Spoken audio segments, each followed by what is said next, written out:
Bienvenue les Fortistes, bienvenue sur la toile pour cette nouvelle réaction à chaud. Alors vous savez que c'est un format qui n'a pas forcément ma préférence.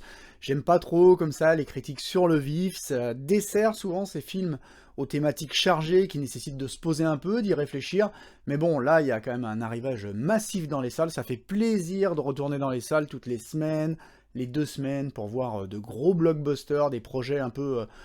courageux quand même, je trouve, Ghostbusters, Spider-Man, Matrix hier soir, tous ces projets qui avaient dormi sur les étagères pendant des mois et des mois, qu'on nous promettait, qu'on fantasmait déjà, et qui nous sont enfin dévoilés, comme Matrix hier soir, découvert en avant-première dans une salle blindée, totalement acquise à la cause, du moins au début du film, à la fin de la séance c'était pas forcément la même chose, il y a eu un peu des ouh, et franchement j'ai été un peu étonné, mais pas tant que ça, c'est un film qui va diviser, alors j'aime pas trop jouer les Cassandres, comme tous les youtubeurs que vous allez voir, qui vont vous dire c'est un film qui va diviser, oui, je crois effectivement que c'est un film même qui va se faire défoncer, c'est une proposition forte, comme pouvaient l'être finalement les films de la trilogie précédente, mais là, du temps a passé, on pouvait s'attendre à autre chose, on pouvait s'attendre d'ailleurs à beaucoup de choses, moi j'avoue que j'y allais un peu à reculons, très excité et en même temps avec beaucoup d'appréhension. Cette vidéo c'est surtout pour vous rassurer, pour vous donner mon ressenti. Alors, il y aura forcément du spoil, ça indispensable, tellement les thématiques de la série sont imbriquées dans ce projet.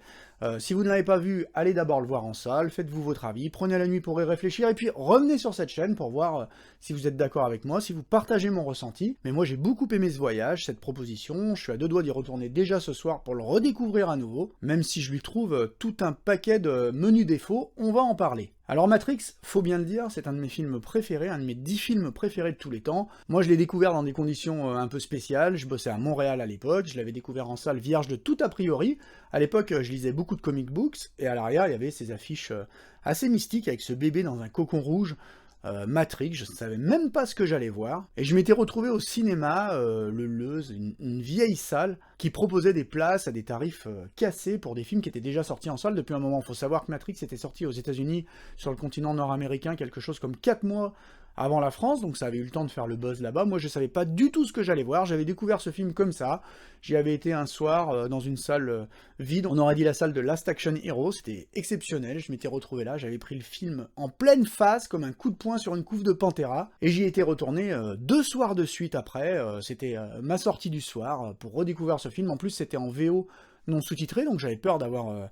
manquer quelques subtilités, 1 soir, 2 soirs, 3 soirs, ce film, c'était comme une révolution, sans jeu de mots, et si je vous dis ça, c'est pour bien comprendre l'impact qu'a eu Matrix sur tout le cinéma. C'est un film séminal, un film fondateur, comme pouvait l'être en leur temps Terminator 2, Jurassic Park. C'est un film qui a poussé le cinéma, qui lui a fait faire un bond en avant, et pas seulement avec l'artifice du bullet time, mais aussi dans la façon de raconter des histoires, de filmer l'action. C'était juste extraordinaire pour l'époque, ça l'est toujours. Alors, contrairement à beaucoup de gens, moi j'aime les 3 Matrix, hein. Je considère ça comme une trilogie dans son intégralité, je considère pas que le premier Matrix est un chef-d'œuvre et que les autres sont moyens, moi je les envisage vraiment comme une trilogie, je les aime tous, autant les uns que les autres, avec quelques défauts, mais pour moi c'est un film dans son ensemble. Et c'est pas le seul film que je considère comme ça, hein. Par exemple, dans un autre style, les Pirates des Caraïbes. Pirates des Caraïbes, pour moi c'est une trilogie intégrale, et puis après ce qui a suivi, faut les oublier, mais bon, c'est une trilogie avant tout, c'est difficile de sortir un film du reste, je trouve que les 3 Matrix racontent une grande histoire, et que c'est difficile de ne s'attacher qu'à une partie de cette histoire. Et c'est pour ça que j'avais une légère appréhension en allant découvrir ce film en salle. Alors je vous l'ai dit, Matrix,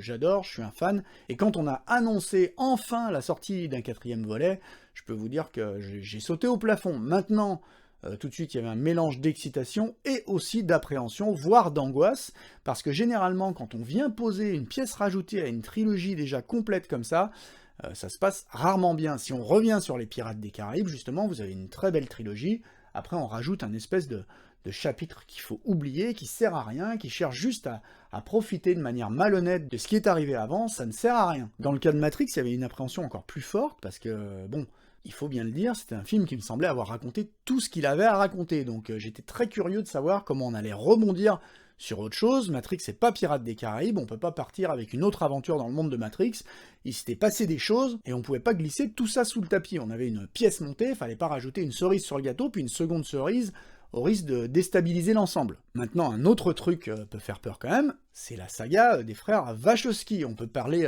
des frères ou des sœurs Wachowski, on va en parler parce que ça c'est très imbriqué dans le dernier film. les frères réalisateurs qui ont changé de sexe pour devenir sœurs réalisatrices, et qui nous offrent une carte de visite pour le moins alternative, parce que quand on commence avec Bound, un petit polar super bien foutu, si vous ne l'avez jamais vu, allez le voir, c'est un très bon film. Bound, c'est un petit polar noir, très inspiré des polars des années 50-60, c'est vraiment bon. Puis qu'on fait Matrix, puis les 2 volets suivants de Matrix, bim, d'un coup sur le toit du monde, on a révolutionné le cinéma d'action, bref, on a fait un truc extraordinaire, et puis Speed Racer. Et là, Speed Racer, what the fuck, on dirait le carnet de gribouillis d'un gosse qui a dit « Regardez ce que je sais faire », ouais, c'est un champ des possibles, un laboratoire d'expérimentation, les 2 réalisateurs à l'époque nous montrent ce qu'ils savent faire, c'est bien, mais on le regarde un peu comme une copie de travail, c'est pas franchement un film, ça part dans tous les sens, il y a des séquences hallucinantes, moi je continue à l'apprécier, mais enfin, en tant que film, c'est un peu dur de l'absorber. Et puis heureusement, Cloud Atlas qui arrive, Cloud Atlas, je trouve ça extraordinaire, mais Cloud Atlas, c'est aussi le travail de Tom Tykwer. Tom Tykwer, je dois écorcher son nom, c'est un réalisateur allemand, très talentueux, et c'est sûr que sa participation à ce film s'est fait sentir. On a vraiment une vraie dramaturgie, une construction, c'est une histoire d'ampleur très ample, très difficile à faire passer à l'image, et je pense que sa participation s'est vraiment fait sentir. Bref, Cloud Atlas, c'est top. Et puis après, d'un coup, Jupiter Ascending. Et là, on n'est plus du tout dans le même projet. Alors, Jupiter Ascending, autant le dire, moi j'ai bien aimé, je trouve ça très sympa. J'adore le postulat de départ, je trouve ça énorme. On pourrait me donner 4, 5 films dans cet univers. Je suivrai, je trouve ça cool, mais je reconnais que le film a quand même de gros problèmes au niveau de la narration et des choix artistiques, parce que Channing Tatum en chaussures volantes à la Super Mario, c'est quand même un peu moyen, et c'est surtout le traitement qu'apportent les frères Wachowski ou sœurs Wachowski à ce film, c'est quand même un traitement très comic book, très fun, très série B, et en fait on se rend compte qu'ils vont toujours vers ça, ils aiment bien le cinéma coloré, le cinéma dynamique, de divertissement. Alors ils ont des postulats de départ qui sont des espèces de pensums philosophiques, hein. Ça pourrait être des très grands films de science-fiction, mais dans le cas de Jupiter Ascending, on a leur carte de visite, c'est-à-dire qu'on a des personnages qui cabotinent, le méchant prend une voix très, très caverneuse, c'est surjoué, c'est pop, coloré, acidulé, ça part dans tous les sens. C'est pas un grand film de science-fiction comme peut le faire Denis Villeneuve, c'est vraiment un comic book movie enlevé, rythmé, jouissif, mais on n'est pas dans la science-fiction à papa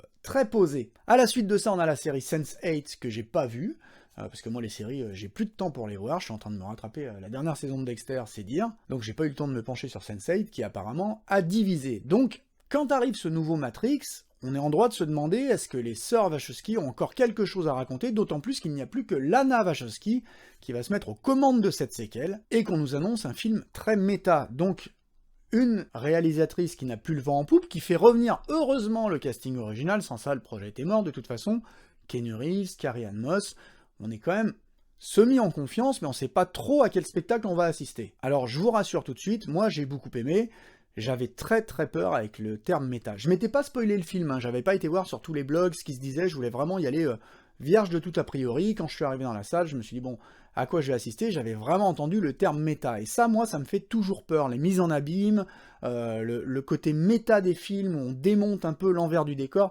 ça me passionne pas toujours. Je suis pas très très fan de ça, hein. Vraiment, ça fonctionne quelques fois, Wes Craven le faisait très bien, mais généralement, c'est un peu le prétexte à prendre le spectateur un peu pour un con, excusez-moi, et j'avais vraiment peur, dans le cas de Matrix, qu'on nous sort une espèce de truc arty, qui nous fasse revoir l'intégralité de ce qu'on avait vu avant, que ça fonctionne pas vraiment, qu'on nous dise oui, non, regardez ce que vous avez vu, c'était pas vraiment la réalité, un truc dans ce genre, ça aurait été le pire qu'aurait pu arriver, et heureusement on n'en est pas du tout là, c'est même tout le contraire, hein. On a un film certes très méta, mais qui prend tout ce qu'il y a eu avant pour approfondir son sujet, pour partir dans de nouvelles directions, enfin, même pas vraiment, surtout pour prolonger ses thématiques, et à ce niveau-là, j'ai trouvé ça brillant. Bottom line, pour ceux qui veulent juste avoir un petit ressenti, le film est bon, je suis moins séduit par les scènes d'action, parce qu'il y a un moment, les scènes d'action, ben, on peut plus trop faire du neuf, donc soit elles sont extrêmement bien pensées, mais quand on veut faire des scènes d'action d'ampleur, comme ça, avec des explosions, des mouvements dans tous les coins, plein de protagonistes, ça marche pas toujours super bien. Je trouve qu'aujourd'hui, le Matrix Reloaded, par exemple, il y a des choses qui ont un petit peu vieilli, Révolution c'est pareil, je trouve qu'il y a des effets spéciaux qui qui passe mal avec le temps, un peu mal, hein. Ça reste quand même brillant dans la mise en scène, mais je trouve quand même que, bon, ça fait un peu Glooby-Boulga numérique, mais l'essence du film est là, je trouve qu'on est respectueux de l'univers Matrix, et moi, ça m'a beaucoup plu. Alors oui, il y a un côté méta dans le film, c'est d'ailleurs au cœur du film, il y a un côté vraiment méta, mise en abîme permanent, c'est un jeu de miroir, du début à la fin, le miroir est partout, hein. On passe à travers le miroir, on passe de l'autre côté du miroir, pour s'échapper il faut passer à travers un miroir, je veux dire, le miroir est partout, c'est un miroir sur l'histoire de Matrix, sur tout ce qu'on a vu avant, d'ailleurs ce jeu de miroir, on a le droit de le trouver un peu pesant, lourd de symbolique, c'est pas très fin, je vous l'avouerai. Moi je trouve que ça passe bien à l'écran, mais on a le droit de trouver ça un peu pâteau. Maintenant c'est un renvoi permanent au premier film, d'ailleurs la première séquence est même abusée, parce que c'est la séquence du premier film revue sous un autre angle. Je me suis dit, ah ouais, là ils sont partis sur quelque chose de complètement différent, mais en même temps en réinvestissant leur propre mythologie, et tout le film est comme ça. On avait le droit d'avoir peur, mais je vous rassure, hein, c'est très très bien fait. Moi ce que j'avais peur, c'est qu'on prenne les souvenirs du premier en nous disant mais ce ne sont que des souvenirs, ça ne sert pas. Non, on s'appuie au contraire sur les souvenirs de Neo, alors on pourrait dire ouais c'est un peu too much, il est dissimulé dans un univers, on l'a récupéré, réimplanté dans l'univers, mais au milieu de tous ces souvenirs, on a trouvé un artifice pour le faire, je trouve que ça fonctionne très bien, du coup lui il risque pas de déconnecter comme si on l'avait retransformé en Thomas Anderson, et puis qu'il n'ait plus rien à voir, qu'il ait un autre boulot, qu'il soit en permanence en quête de lui-même, en train de se dire mais il me manque quelque chose. Non, on l'a foutu au milieu de ses souvenirs, donc le mec il vit au milieu de sa vie, tout en sachant qu'il lui manque quelque chose, mais malgré tout, c'est un moyen comme un autre pour éviter qu'il ne s'éveille, littéralement. Maintenant, un jeu de miroir, une mise en abîme permanente par rapport au premier film, ça imprègne tout le film, mais aussi sur l'envers du décor, sur la vie privée des Wachowski, sur leur rapport avec la Warner, et ça c'est très très ancré dans le film, et ça va même très très loin. Alors moi personnellement, est-ce que j'ai bien aimé ce passage-là? Pas forcément, je trouve pas forcément que c'est magnifiquement amené, mais c'est un trip. Je pense que entre leur changement de sexe, leur rapport conflictuel un peu avec Warner, il y a tout dans le film, hein. On nous montre une équipe de scénaristes, de créateurs de jeux vidéo qui sont là en train de parler d'une séquelle de Matrix.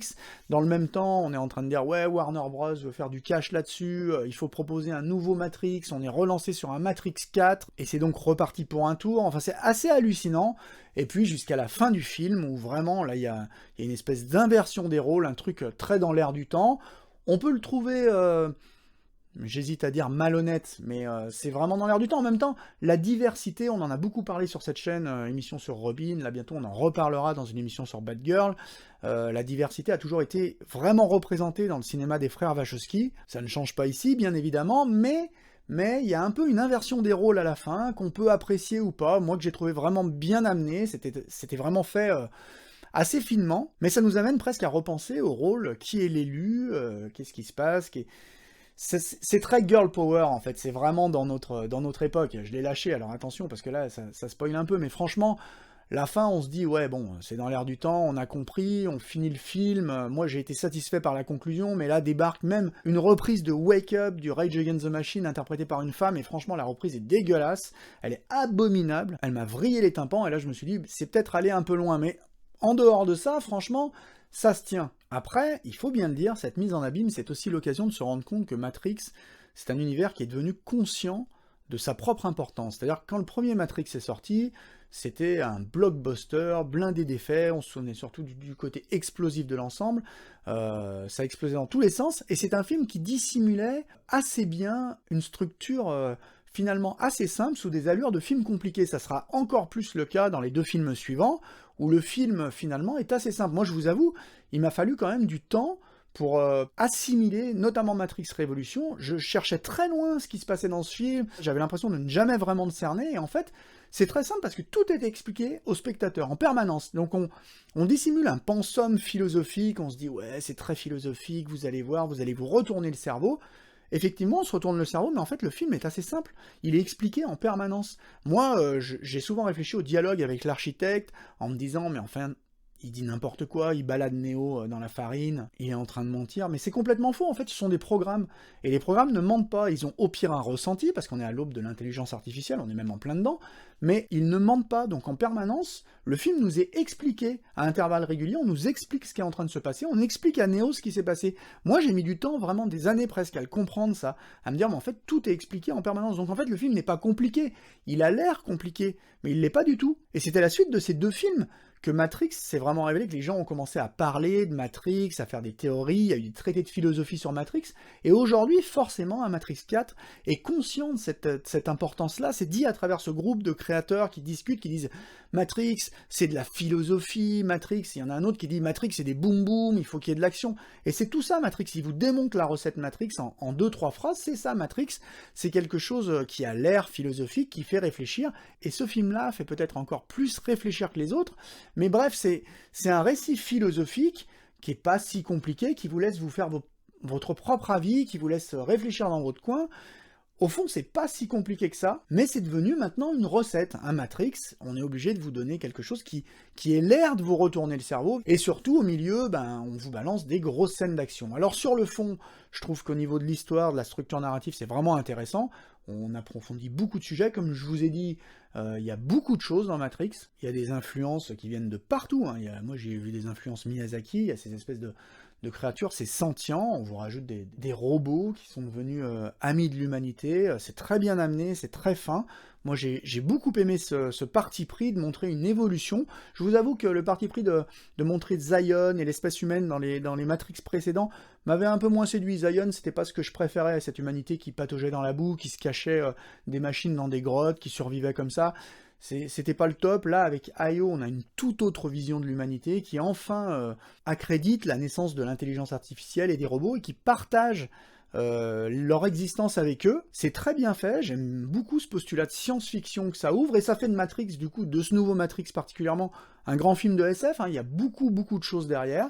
Après, finalement, ce qui dessert peut-être ce film, c'est cette nécessité qu'a Lana Wachowski de vous en foutre plein les yeux, plein les mirettes, à intervalles réguliers. Alors on fait revenir le mérovingien, et ça par exemple, je trouve la séquence un petit peu inutile, à la limite du ridicule, ça fait encore une fois, ça part dans tous les sens, on veut montrer, ouais, regardez ce qu'on sait faire, mais aujourd'hui, il faut pas se mentir, révolutionner l'action à l'écran, ça a été fait à quelques moments avec certains artifices, comme dans Inception de Nolan, j'aime beaucoup. Là, c'est repris à plein de moments, on reprend des idées qui sont empruntées à d'autres films, mais surtout, on réinvente la propre mythologie Matrix, parce que Matrix avait quand même inventé une autre façon de cadrer l'action, et là, on réplique quasi des fois au plan près, voir ce plan des hélicoptères qui mitraillent avec les balles qui tombent, il y a plein de plans comme ça qui sont repris tels quels, donc on essaye de pousser le truc plus loin. Est-ce que c'est vraiment réussi? Je trouve que les scènes d'action sont peut-être un peu pataude, je vous emploie encore ce terme, mais ça manque peut-être un peu d'âme, il y a des moments où ça explose dans tous les sens, mais ouais, mais il y a des années qu'on fait ça, quoi. Je veux dire, dans les Fast, maintenant, on vous balance des bagnoles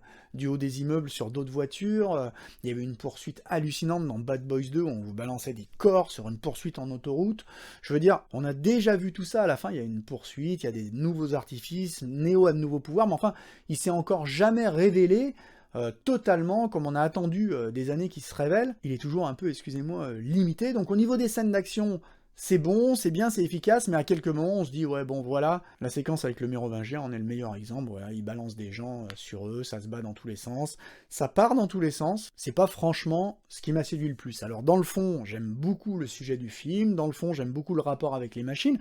Bah ouais, ça c'est super intéressant, parce que finalement, dans Matrix, on avait quand même une espèce qui était supplantée par une autre pur postulat de science-fiction, de SF, mais enfin je veux dire, on est aujourd'hui à l'aube, nous, êtres humains, de créer une nouvelle espèce, avec le robot, l'intelligence artificielle, je veux dire, nous on est fragile, on peut pas aller dans l'espace, on peut pas s'envoler, là c'est pur postulat de SF, hein, mais je veux dire, aujourd'hui, si demain on crée l'intelligence artificielle, on aura créé une espèce qui sera meilleure que nous, parce que si elle a les possibilités de se réparer et de s'augmenter, ben elle pourra nous supplanter, elle pourra apprendre à vivre avec son écosystème, et puis s'envoler vers l'espace, aller coloniser d'autres planètes. Nous, on est trop fragile pour ça. Une machine, ça peut voyager 50 000 ans et tout. Et dans le fond, dans le cœur de Matrix, c'est un peu ce sujet-là. Il y a une nouvelle espèce, et il faut apprendre à cohabiter avec elle. Et c'est très bien montré dans ce film, je trouve. C'est-à-dire que le robot n'est pas l'ennemi, l'intelligence artificielle, c'est pas l'ennemi. C'est une phase de notre évolution, donc on apprend à travailler avec eux, je trouve que ça c'est extrêmement bien montré, et donc dans le fond j'aime vraiment les thématiques du film, la mise en abîme elle sert ça aussi, autant que les atermoiements personnels de Lana Wachowski et ses rapports avec la Warner, donc j'ai vraiment aimé ce film. Après maintenant il y a un petit truc, et là on touche vraiment à la conclusion du récit, la conclusion dans sa globalité, je me dis, finalement, on se retrouve un petit peu à la fin du premier Matrix. C'est-à-dire qu'on a fait une espèce de boucle, et on arrive à la fin, on en est au même stade que le premier Matrix. À la fin du premier Matrix, Neo s'envolait, on comprenait qu'il avait des super pouvoirs. Là, à la fin du film, attention spoiler, hein, je vous déconseille, couper le son pendant 10 secondes, mais à la fin du film, on a un peu l'impression de se retrouver à cette étape-là, c'est-à-dire avec un Neo surpuissant, Neo et Trinity, les deux surpuissants, qui ont pris le contrôle absolu de la matrice. Ça va aller dans un autre rapport de force, vers une redistribution des cartes. Voilà, on arrive comme à la fin du premier Matrix, avec un Neo surpuissant. Ils ont pris le contrôle de la matrice, et enfin, ils vont pouvoir en faire ce qu'ils veulent, réveiller qui ils veulent. Moi, c'est comme ça que je l'ai interprété, hein. Mais il y a sans doute de multiples interprétations. Je sais pas s'ils feront une suite, mais si une suite à Matrix venait à voir le jour, ça serait forcément sur une toute autre direction, parce que là, j'ai l'impression qu'on a dit vraiment ce qu'on avait à dire. Il y avait des choses très intéressantes quand même dans le film, hein. L'histoire que les machines, finalement, sont devenues aussi imbéciles que nous, parce qu'elles avaient réussi à établir une paix avec l'humanité, tout se passait bien, puis les machines se sont fait la guerre entre elles. Voilà, un ressort classique, elles sont arrivées au niveau d'intelligence ou de débilité suffisant pour se mettre à se faire la guerre entre elles, et voilà, c'est reparti en vrille. Et bon, à l'heure du bilan, alors qu'est-ce que j'en ai pensé de ce Matrix? Ben, vous l'aurez compris, j'ai beaucoup aimé, j'ai vraiment apprécié. Alors moi, après, je suis conquis à la saga. Je vous dis, à la fin de la séance dans la salle, il y en a qui huaient un peu. C'était pas... je pense que le film va se faire défoncer, parce que c'est un film... c'est pas un film à la papa, c'est pas un film à l'ancienne. C'est un film bien dans son époque, mais en même temps qui nécessite un saut de foi quand même. Je vous dis, c'est un film qui fait des parallèles fréquents avec ce qui est arrivé avant. C'est un film très novateur. Je l'ai trouvé vraiment bon. Après, au niveau de la mise en scène, c'est tout simplement brillant. Je trouve ça très très bon, hein. Franchement, c'est très élégant, c'est quand même très posé. Les scènes d'action, on a parfois l'impression qu'elles ont été rajoutées là. Voilà, il faut faire une grosse scène d'action, qu'on s'est bien creusé le ciboulot, surtout à la fin, pour essayer de trouver de l'inédit qu'on ne trouvera jamais. Bon, on reste quand même dans des scènes d'action relativement classiques. Après, c'est bien filmé, j'ai bien aimé la variation. Il y a le retour de pas mal d'ennemis, de pas mal de personnages qu'on avait vus. Il y en a certains qui sont très bien traités. Après, il y a quand même des questions sans réponse. Il y a quand même des choses où je me pose encore la question... qu'est-ce que vient foutre Smith là-dedans? Sous une autre forme, hein, certes, mais il apparaît là à intervalles réguliers dans le film. Peut-être que j'ai loupé une phrase qui m'aurait éclairé là-dessus, mais qu'est-ce qu'il vient foutre là? Il est là en permanence, c'est quoi son rôle, c'est quoi son but, qu'est-ce qu'il veut exactement? Finalement, est-ce qu'il n'est pas devenu trop humain, avec juste cette envie, ce rêve, cette aspiration à la liberté, d'être en liberté dans la matrice? Je sais pas, mais il y a quand même 2-3 trucs comme ça que j'ai pas trop compris. Après, je trouve que c'est un film qui laisse augurer plein de choses, c'est un film qui se pose comme une fondation pour construire quelque chose d'autre par la suite. Donc en ça, je l'ai trouvé vraiment intéressant. Bien joué, hein. En plus, il y a encore une fois un jeu de miroir permanent par rapport au rôle de Neo et de Trinity dans les films précédents, donc j'ai beaucoup aimé, j'ai bien aimé le fait de les voir un peu vieillis. Pour la première fois, au cinéma, on voit quand même Keanu Reeves un peu émacié, un peu fatigué, avec des cheveux un peu grisonnants, il y a quand même des beaux plans sur son visage, un peu fatigué, voilà. C'est un film où Lana Wachowski règle ses comptes un peu avec la vie et la Warner, elle assume son côté girly maintenant, ouais, girl power, c'est bien, mais les acteurs sont là, le scénar est là, je pense qu'il y avait des choses à raconter, c'est assez bien raconté, il y a plein de petites maladresses, on en reparlera sans doute.